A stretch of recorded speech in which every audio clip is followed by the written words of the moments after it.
Hello there viewers, good day to you guys. Welcome back to the channel. Behind me is I think it's a 2017, it's a Ford Explorer, I believe. The customer had stated they were at the dealership. I just kicked that thing. They were at the dealership. They've got an ABS / hill control warning, wheels or a hill start assist, something like that. There's a bunch of warnings on the dash. Long story short, the dealership had diagnosed it as having a faulty ABS control module. There's a specific C code in there that indicated an internal memory fault, which is a pretty easy diagnosis. If it has the code, basically the code states replace the module at 73,893.8 miles on the odometer. Yeah, there's all our warnings. Service advanced track, hill start assist. We've got the ABS light on, check engine light's on, squiggly car light is on twice, and it appears we have a traction control type of an issue. So the customer had declined the repairs at the dealership. Then they went down to the parts department, then they bought the ABS control module, then called me up, made an appointment, brought it over here. So what I'm gonna do is install said ABS control module. Now, I do not know about if I have to program this, or I have to program it, I'm sure. I don't know if I can do it remotely with my programming, what do I want to call it? My programming system. I've got a Cardac pass-through module, and they have what's called remote access programming. So basically, when I install a module, I hook my little device up to it, I call the people up, I say, hey, this is what I'm working on, and here's what I want to have programmed. Then they link into my little device remotely through the interwebs, install the program, and then I pay them for that service, and then that's that. We're gonna cross that bridge when we get to it. Right now, let's just focus on the hard parts.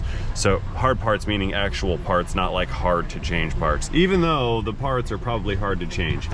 The ABS pump and module is one singular unit, and it's gonna be located under the hood just behind the firewall below the brake master cylinder. So we'll probably have to pull a bunch of rigmarole off of this to get access to it, and then once we get the pump removed, we can separate the module from the pump, put it back together, and then reinstall it. So over here in the box, I have the Ford part number, or Ford part. This is the ABS control module. This is the electronic portion of the pump assembly. There's a big pump that bolts onto this as well, and that's where all the wheels, or the brake hydraulic lines go into. Part number on this guy is going to be Delta Bravo 5 Zulu 2 Charlie 2 1 Niner Bravo 1 X-Ray. That is the Ford part number for the ABS control module on this particular unit. Made in China. Good old Ford parts. You know, you guys are about ranking up there along with the GM people.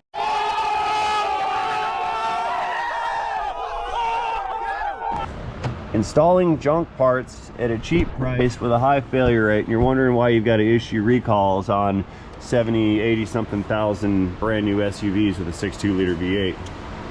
GM's in trouble again. Yep, I've got the recall right here. We've got safety recall number N252494001. It's for the L87, that's the 6.2 liter V8.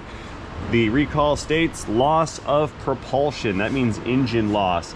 This bulletin contains an inspection procedure. Vehicles that pass this inspection procedure contained in this bulletin can be sold and delivered to the customer. Vehicle that do not pass this inspection procedure in this bulletin cannot be sold and delivered to the customers.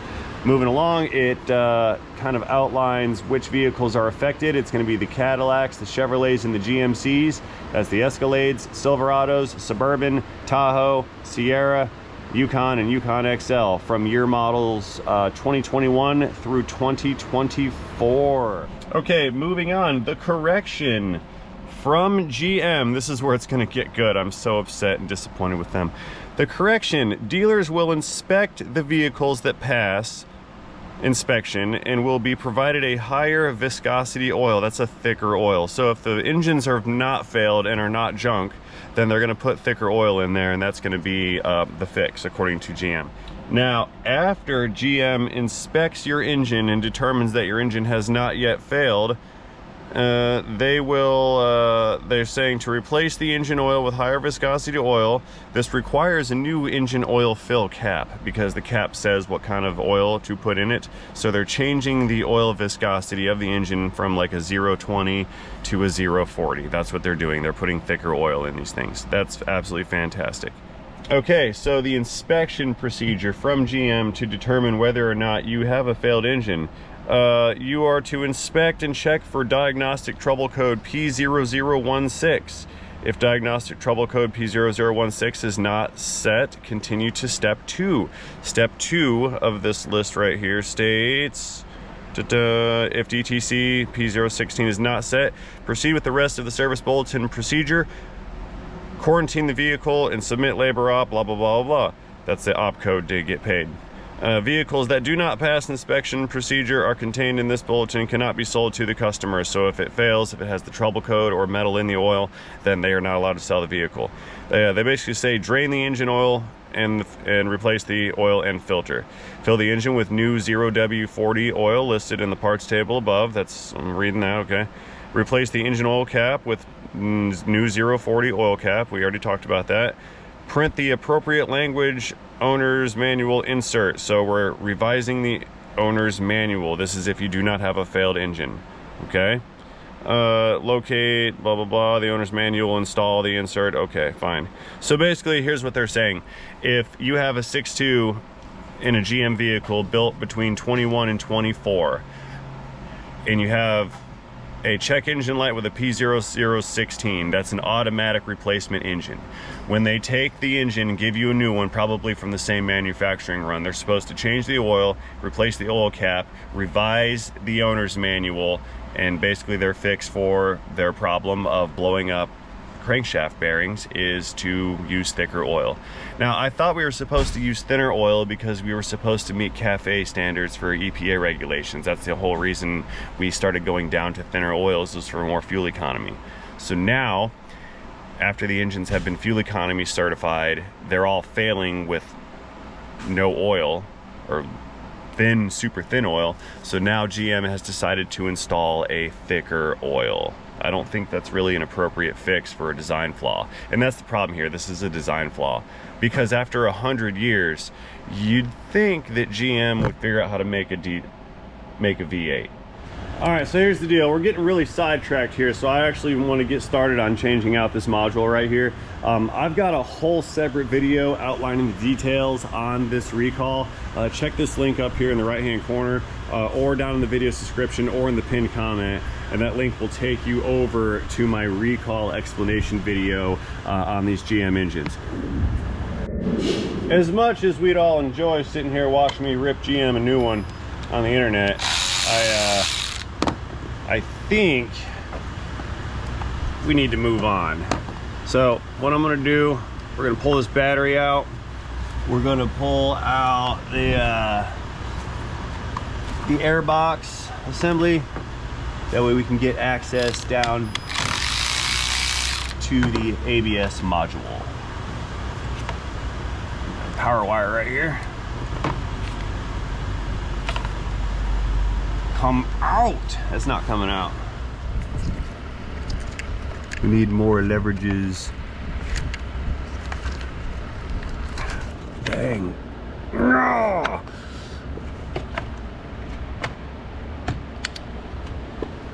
What gives? I don't comprende why that doesn't come out of there. Well, that's silly. I don't want to break it. Oh, it's got a double latch. Look, there's a latch up here and one down there. Did I break this thing? No. But some rats have been chewing on it. Yeah, I'm not here.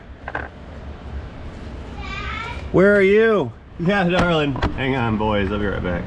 Okay, well now, let's take the battery hold down out.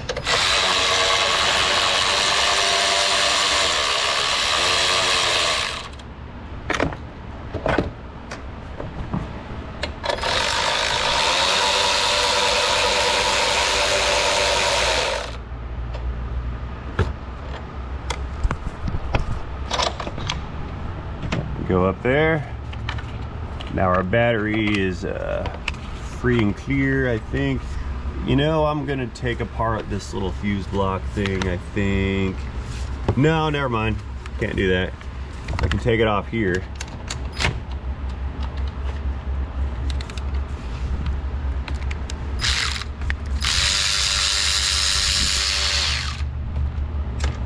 Take that off, sure. Stick that over yonder. Now we'll lift this battery up and out of the way here.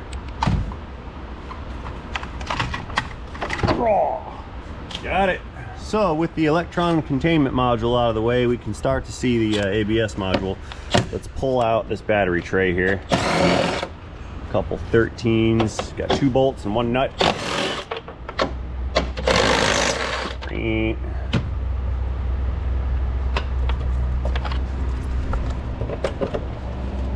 And 2 bolts, 1 nut, and looks like a fuse box, because this is part of the fuse box. Now we're gonna get good here. Tell you what, switching gears, air box. Yeah, let's pull this guy off next. I don't have any flangey space in there. So here, let's pull. Oh, there's a flashlight that fell out of nowhere. The gravity is real.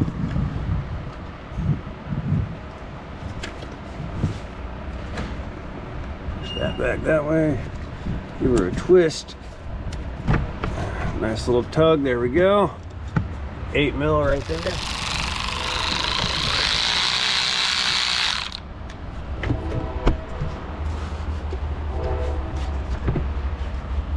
Is this thing like not built to come apart at all? What is this?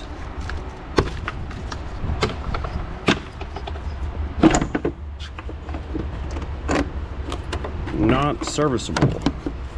Oh, there. It's stuck on right there. There we go. Hello, tube.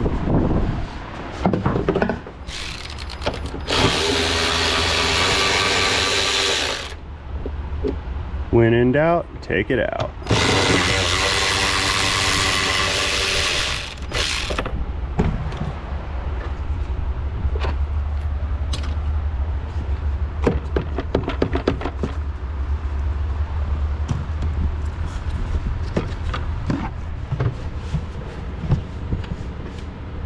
Rubber grommet down there.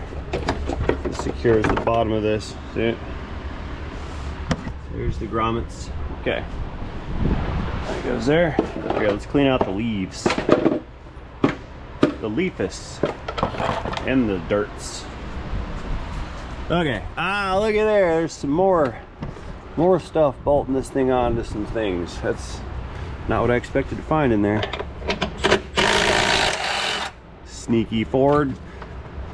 There better not be another one in the back. I'll be slightly displeased. Oh goody, I don't have to take apart the fuse box to get this thing to come out. That's nice. Peel that guy off right there. Get behind that one. Pop it out. Good. Mine. Go over there with the airbox dirt. Look at here. There's a bunch of corrosion business on the top of this ABS module. Yeah, that's our electronic module that contains the solenoids and all the valves.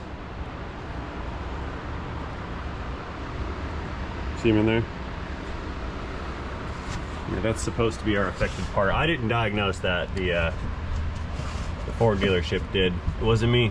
So, unfortunately, I believe I'm going to have to probably crack open all these lines, take the lines off in order to get this pump out. On the Chevys and the GMs, you can take this off without disassembling the pump assembly. Also on the Chevys and GMs, it is frowned upon to just replace one or the other. They like us to change them out in a pair. It's one complete unit. So yeah, we're not doing that this time. we're just doing one unit. So when you guys weren't looking, I went into the wheel well and pulled this bracket back. And what I've learned is this bracket is only bracketing right here on this one side. So what I'm going to try to do is take this bolt out here and get the pump assembly disconnected from the bracket, and I'm going to sneak that bracket out. If I can pull this pump away off to the left far enough, I might be able to get some screws, or get these screws out and pop this module off the pump without actually disconnecting the hydraulic lines, which would be best. Try to speed this up a little bit. Nope.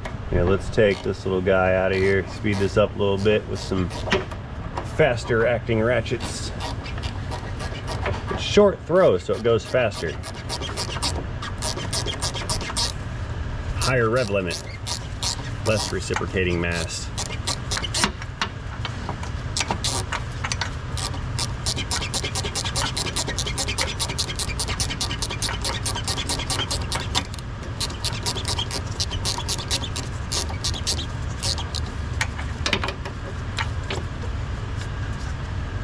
That's a interesting little fastener, isn't it not?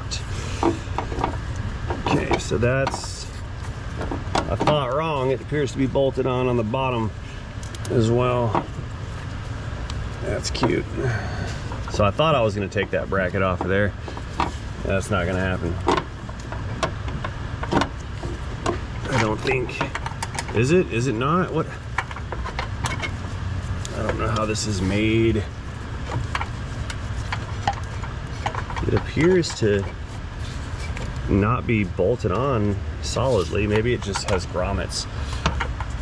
I don't know, can't tell. But the mirror will tell me, getting down and dirty with it, and it looks like that is a grommet down there. I don't know if you guys can see it in the mirror or not. Yeah, that's a grommet. So I should be able to just pop the grommets out of there, up and off. Drop my mirror. Give it a twist.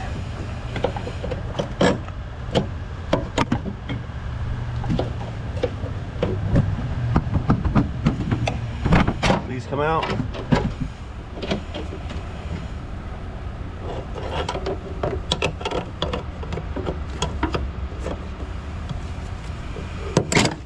Ha-ha!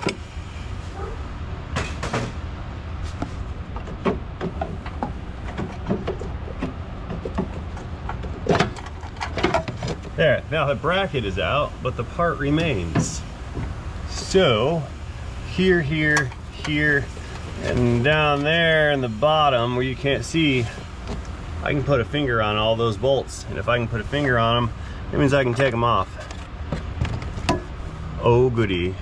Well, this is cute because all of my efforts have just been mitigated and wasted. I'm back here trying to get this connector to come off. And the way this works is there's supposed to be a lever here. You push that lever down or pull it up, and it's going to move a slider inside of this connector. That slider is going to open up some slots for these pins. There's engagement pins on the connector versus the module. And the idea here was to get this connector off, and once that's off, I can reach around and get the bolts out. The problem is someone has broken off the lever on the connector, so now there's no way for me to release this connector. That's awesome. If we take a look at the new module here, we can see some of those engagement pins. There's 2 of them here and 2 of them here. Now, the way that's supposed to function is that connector has got the lever here. You operate the lever upwards. It pushes up or down some sliders that are on the actual connector itself. Those sliders are going to open up a slot here, and we don't have the ability to operate those sliders. So I'm going to try to manipulate it with a screwdriver real quick. Maybe that'll work.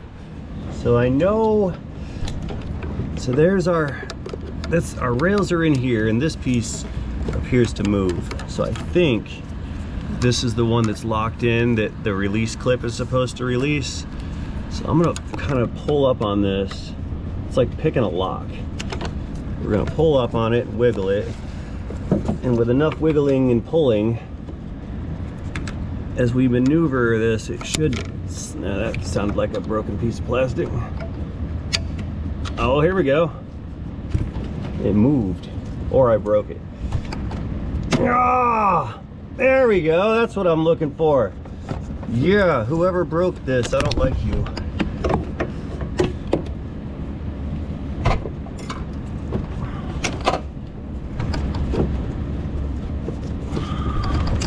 Bear with me, folks.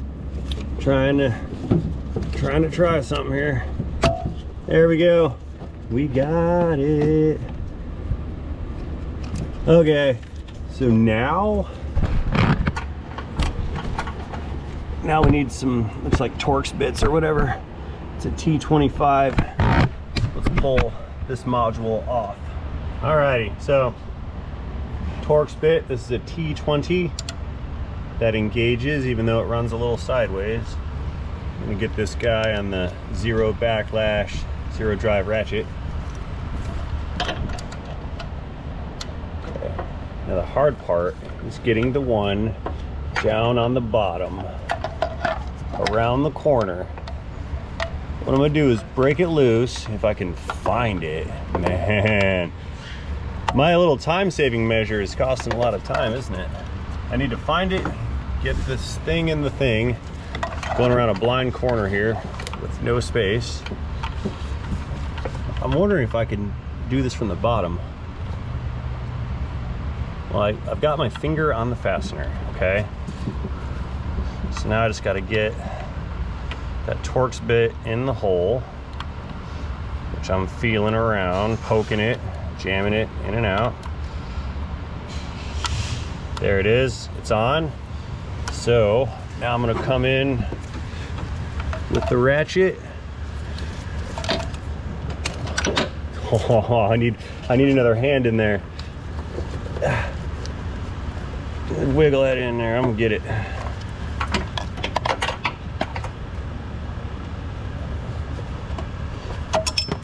No!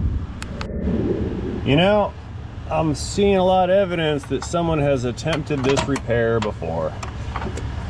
I just found what appeared to be some, what you call it?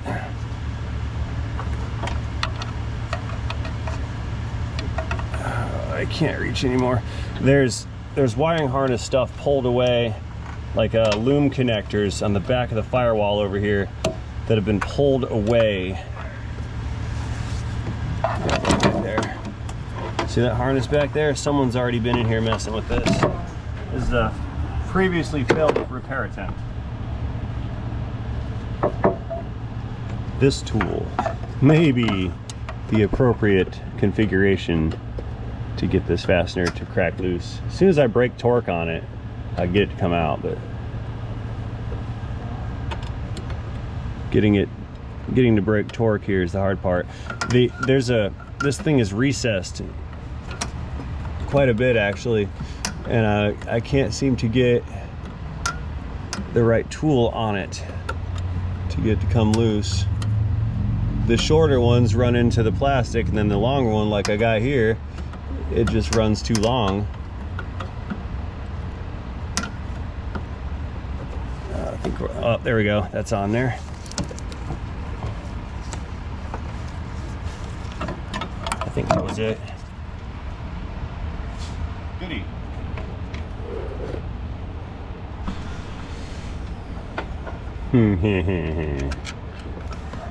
There's one. Yeah, that was the most hardest bolt ever. Yeah, the rest of these should be pretty easy. Just go in there with a screwdriver, take them out. Yeah, there's that one. I said should. There's that bottom one down there. That's fun.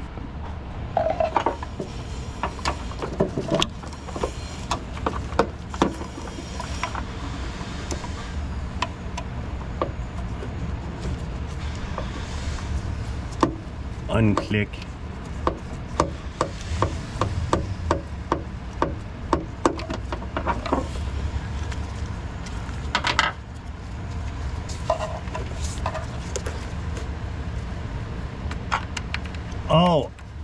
Hey, Dave!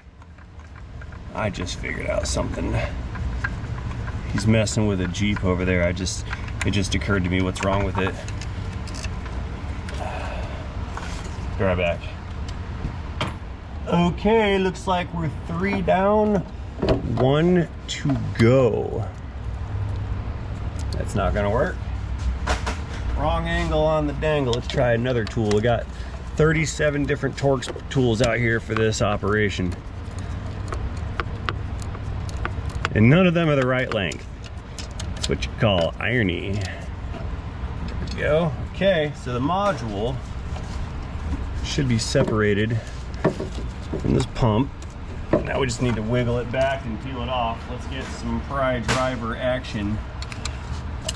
Mini pry bar right here.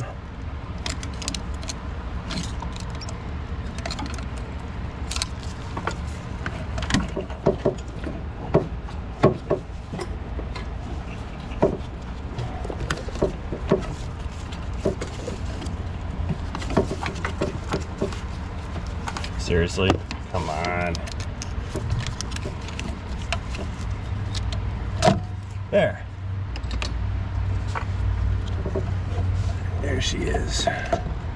There's our old unit. Need to get some air and blow this this dirt out of here. Can't have the sand building up inside of the ABS pump. We'll just give it a light dusting from the compressor.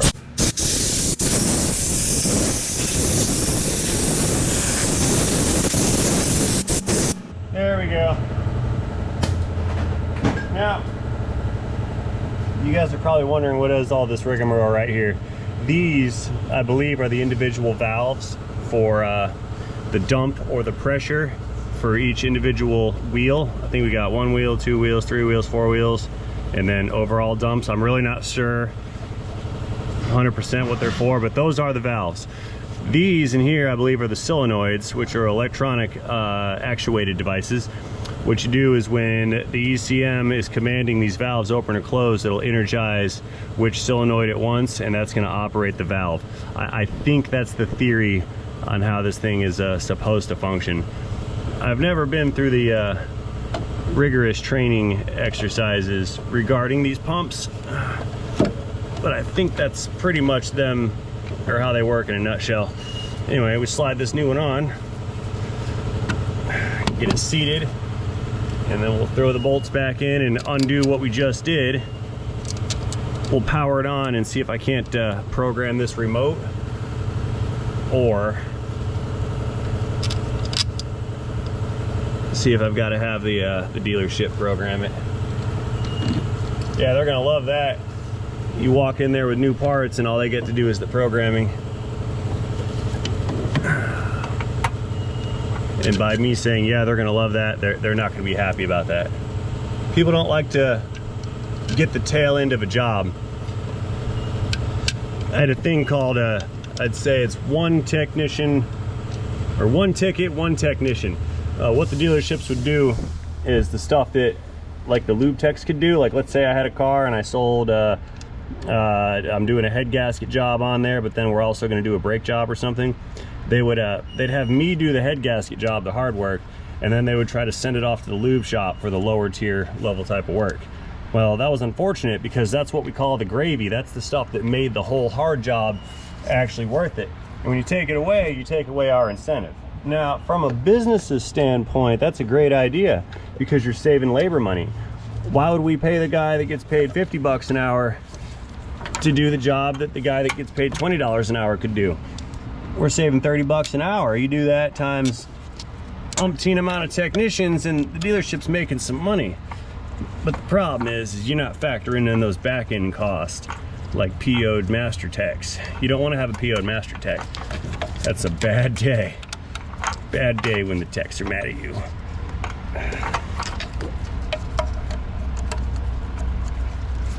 It's like messing with the grill guy at the restaurant. Don't mess with the person handling your food. You're gonna have a bad time. All right, that's on there. Really? I have this manipulated enough now where I can get a screwdriver on that. Get out of here. Well, could have just done this the whole time.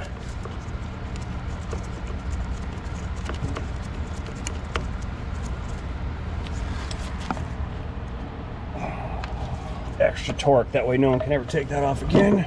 And we're good. So now, let's put the broken connector back in position up here. Slide that thing up.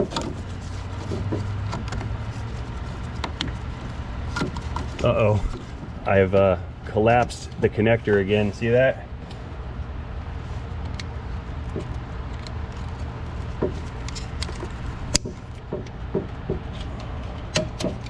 There we go.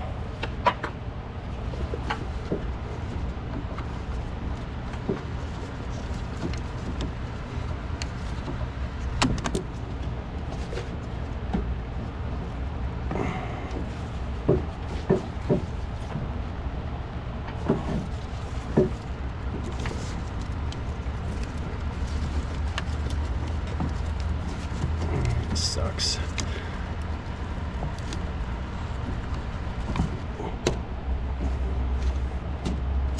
Clicks. Connector is connected. All right. We're getting somewhere now. Woohoo. Now it is time to prepare the bracket. You guys remember those grommets that did not really want to come apart? Well, we're going to make it easier by applying some dielectric lubricant grease here. Bit of a smear on there. That'll help those pins slide in over the grommets.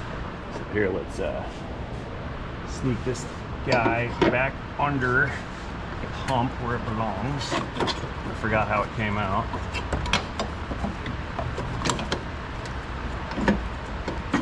There.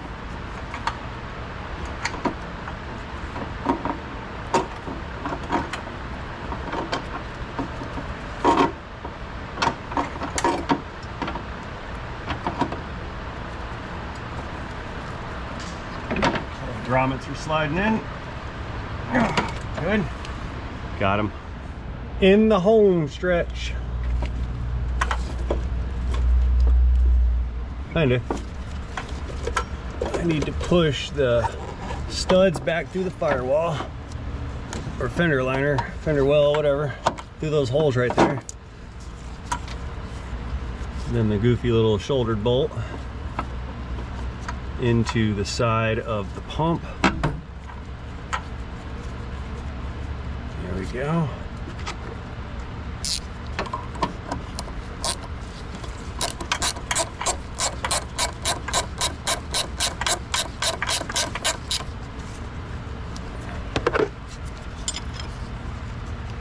Some clickage. Beautiful.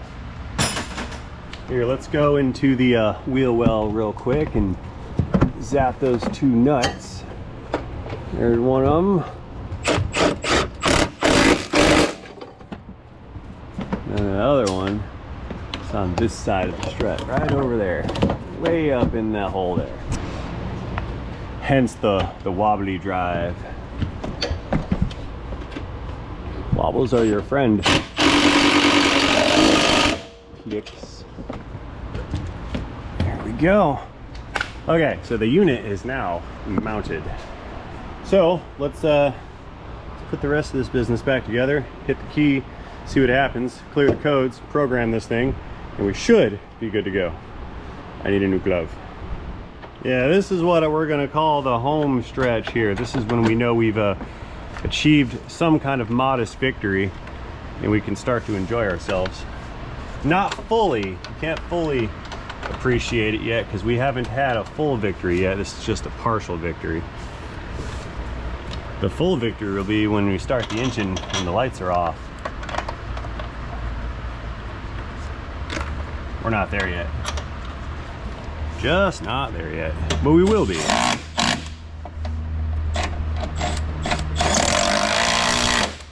Unless the dealership diagnosed it wrong and it needs a pump.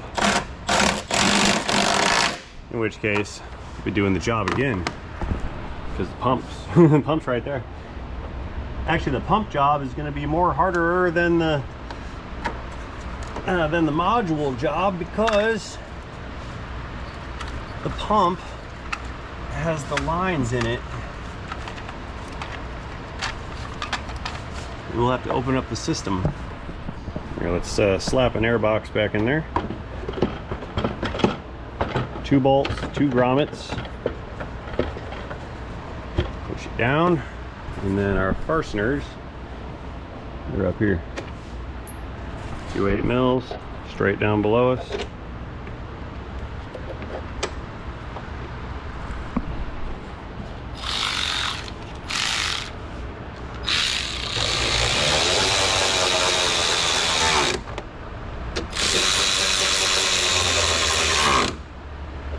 Excellent.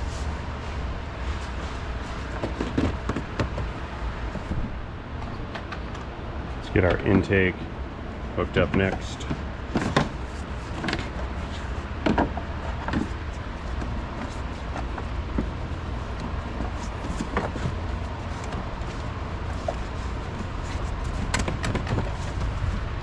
Hoses and whatnots, things of that nature, clamps. Go. Got 1 wire right down here, mass airflow sensor connected, put the wire loom in its spot. Then we have a hose that what do I do with that hose? Oh, there it is. It's hiding. Nope, it didn't snap. Now it did. There we go. Good, good, good, good, good. Time for the battery.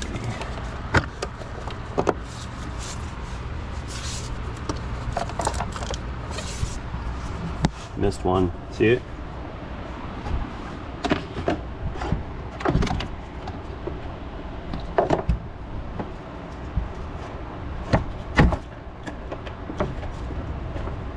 There.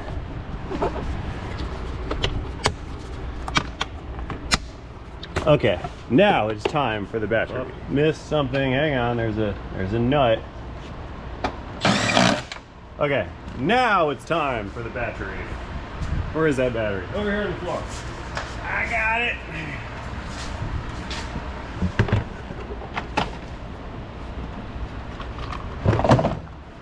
There we go. You're damaging the battery. It fell. It fell a 1/16 of an inch. Actually, what's more concerning is I got the cable stuck. Seriously? Ah, there it is. There's that cable.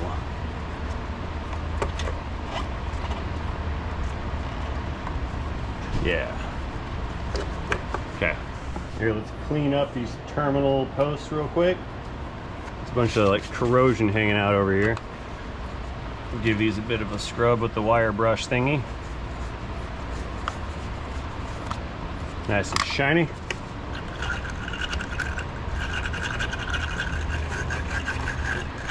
Shiny-ish.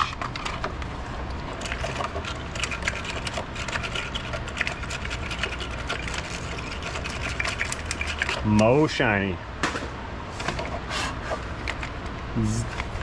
That there, that goes there. This one goes here.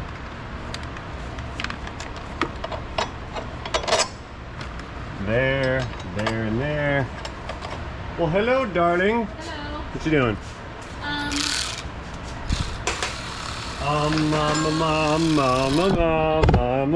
What you need?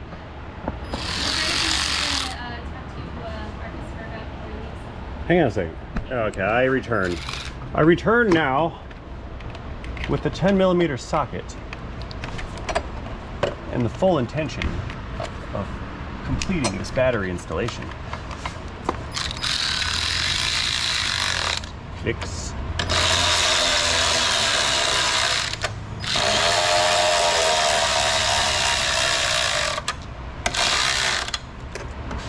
Zzz. Very nice. What's that? Oh yeah, yeah. Oh, talking about the red Dodge? Yeah. How'd it run? Oh, okay. Well, good.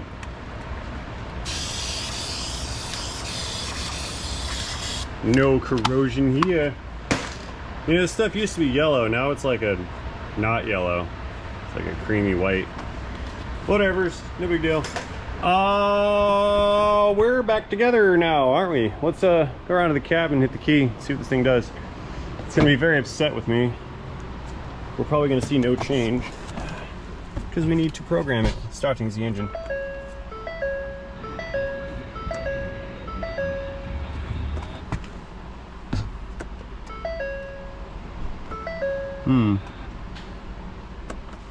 Nope, not gonna do anything.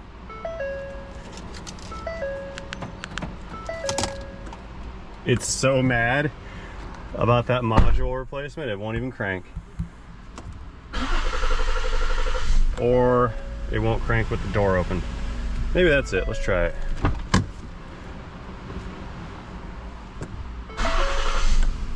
I have no idea. What was on the brake the whole? I have no idea why I did that. Anyway, hey, look at that. Oh, now they're back. Now they're gone. Now they're back. Now they're gone. Now they're back. Now they're gone. Can't make up its mind. Yeah, we definitely need to run a programming sequence on this. Let's get the scan tool and see what the codes say. All right, scanner Danner, powering on. Beep. We're gonna access Ford, 2013 Ford. Plug that in. Wow, what a crazy sound the radio has created. Hey guys, what are your thoughts on fingerless gloves, just for like a fashion statement? I was at the mall with my little girl the other day and she was in Claire's and we found these fingerless gloves. They were leather gloves with no fingers and she wanted them and I said, no ma'am, I'm afraid I cannot allow you to have fingerless gloves. And she's like, why not? And I told her that it's not really appropriate for young ladies to dress in such a manner with leather fingerless gloves. And she was disappointed and didn't understand why, and I told her I'll tell her when she's older, but she has to trust me on this one. But what do you guys think? Is that the right call or is it harmless? Am I being overbearing with the protection of my daughters? Or codes menu? Or is that right? Was that the right call? What do you guys think? Let me know in the comment section down below. Did I make the right move on no fingerless gloves for 9-year-olds? Okay, continuous memory codes. We're in the ABS module, 13 Ford Explorer, 4-wheel drive, 3.5 liter, dope, dual overhead cam. U2100, initial configuration not complete. And U2100, symptom 54, initial configuration not complete, missing calibration. So we need to program this bad unit. Okay, well, I'll tell you what, when we go to do the programming events on these things, we have to got to call them and make an appointment. So I'm going to basically finish this video by setting up the remote access programming. We're gonna get it all ready to go. I'm gonna call them, get the appointment, and then that's probably going to be the end of this video. When we do the programming, basically they just do it over the air. There's really nothing for me to film. We hook up the module, it's like a scan tool. I log into the internet with the thing, I call the people up and I tell them what I have, give them the VIN number, tell them what module I want to have programmed, and they just do it through the wireless interwebs from the satellites linking up in outer space. And they just kind of send it right into the vehicle. It does the programming sequence. They call me back and say, hey, we're all done programming. And I say, hey, thanks. Then they build a card on file and then that's that. So I'm not going to video the actual programming sequence. Fair enough? Okay, so here's how this is gonna go. We've got the pass-through module here. This does a couple of different features. Number one, it can do remote programming, like what we talked about. The other thing that it can do is it can power this thing on. It can transfer the vehicle's programming language into a laptop's programming language. So if I want to use factory software like Nissans or Fords or GMs or Chryslers or whatever, I can download their software onto a laptop, connect this thing into the laptop, and that'll let the laptop connect to the vehicle and it basically is the translator between laptop language and ECM language. Does that make any sense? That's why they call it a pass-through module, because it's just passing through and basically converting the signals into something that's understandable by the corresponding module. So what we need to do is set that thing up, get it powered on, connect to the internet, get it ready to rock and roll. This thing over here, we need to put it on a battery maintainer. We cannot allow batteries to go below a certain voltage during programming. And since the key has to be on, and the headlights are on, the tail lights are on, the modules are all awake, this thing is going to draw a substantial amount of amperage while it's sitting around not being run. So we have to supply some extra electrons here to make sure that the battery maintains a full, steady state of charge. Let's get this guy connected. That should be sufficient for the purposes of today, or not. Or it will be insufficient. We don't want that. We want sufficient. Oh, I missed a fastener. Did you see that? Uh-oh.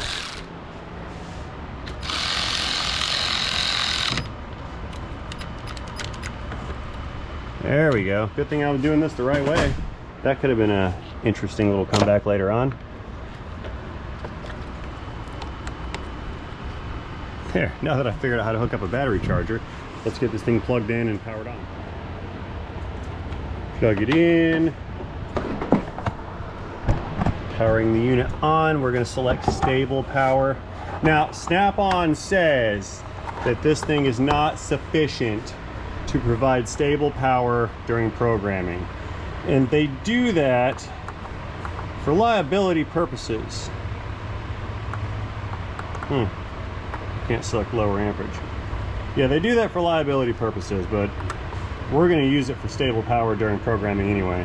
Battery has dropped too low to support stable power. Oh no, so we better go ahead and just put this thing on a charge then, shouldn't we? 12 volts, mode, charging mode. We'll just select stable power. There we go, yeah, 32%. This thing's dead as a door now. Okay, well, this is charging. I'm gonna give the remote module people a ring, have them come through and prepare to program this thing. And then once that's done, once that is done, we should be good to go. So that being said, folks, I have nothing more to offer you on this particular Ford at this moment. Let me know what you think about this operation, customer supplied parts, and the placement of these things. Not to mention, let me know what you think about the yo-hole that broke this and nearly destroyed the wiring harness. I'd like to see your interpretation of that in the comment section down below. While you're down there, please feel free to engage that like and subscribe button if you have not done so already, because that's the kind of interaction that really helps out with the YouTubes. Got to do the algorithm thing. And lastly, before I go, I must remind myself to not forget to remind each and every one of you guys to have yourselves a great day. See you guys later in a video, in a Ford, end of ABS pump module thing, end of transmission.